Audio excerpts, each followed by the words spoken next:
Students इस course में हमने इनिशियली आर्ट की डेफिनेशंस देखी कि उनको डिफरेंट पर्सपेक्टिव से आर्ट को किस तरह से डिफाइन किया जा सकता है, जिसमें हमारा एम ये था कि आर्ट की एक कॉम्प्रिहेंसिव अंडरस्टैंडिंग आप लोगों को मिले और उसकी बेसिस पे फिर आप इसको टीच कर सकें।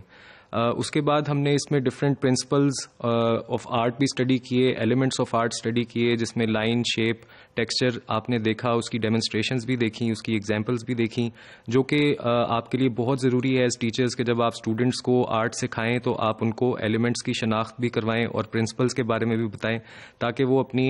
जो भी प्रोडक्ट वो बनाते हैं उसमें उनको क्रिएटिवली यूज़ कर सकें। इसके बाद हमने एक बहुत इंपॉर्टेंट एरिया आर्ट की जजमेंट के हवाले से देखा, जो एज टीचर्स आपको समझने की बहुत ज़्यादा ज़रूरत है, क्योंकि आपने जिस वक्त स्टूडेंट्स का काम एवेल्यूएट करना है तो आपको ये देखना होगा कि उसको आप किस तरह से किन पैरामीटर्स पे एवेल्यूएट करते हैं। और फिर ये भी इम्पॉर्टेंट है कि एक स्टूडेंट की जब आप स्किल्स की डेवलपमेंट करते हैं, उसके जहन की डेवलपमेंट करते हैं, तो जितनी अच्छी जजमेंट आप कर सकेंगे, जितनी अच्छी एक आर्ट वर्क की इंटरप्रिटेशन आप कर सकेंगे, उतना सहूलत से आप उस स्टूडेंट की जहन की जो डेवलपमेंट है उसको भी देख सकेंगे। कि अगर उसकी ऑब्जर्वेशन की स्किल जो है वो आपको वीक नज़र आती है तो आप उसको नेक्स्ट असाइनमेंट इस तरह की दें जिसमें वो ऑब्जर्वेशन को प्रैक्टिकली टेस्ट किया जा सके।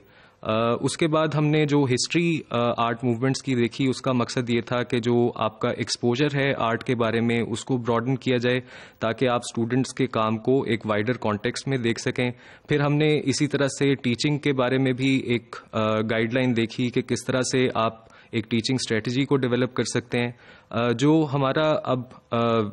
ओवरऑल मकसद है इस कोर्स के बाद वो ये है कि स्टूडेंट्स को ना सिर्फ स्किल सिखाई जाए आर्ट से रिलेटेड, बल्कि उनके जहन की कैपेबिलिटीज़ को भी डेवलप किया जाए। जो स्टूडेंट्स को इनिशियल लेवल पे आप प्रैक्टिस करवा सकते हैं, उसके लिए कुछ डेमोन्स्ट्रेशंस हैं जो आप अभी देखेंगे, जिसमें जो बेसिक ड्राइंग स्किल्स हैं, जिस तरह सिंपल बर्ड्स एंड एनिमल्स हैं, आप स्टूडेंट्स को वहाँ से उनको शुरू करवा सकते हैं। और उसके बाद फिर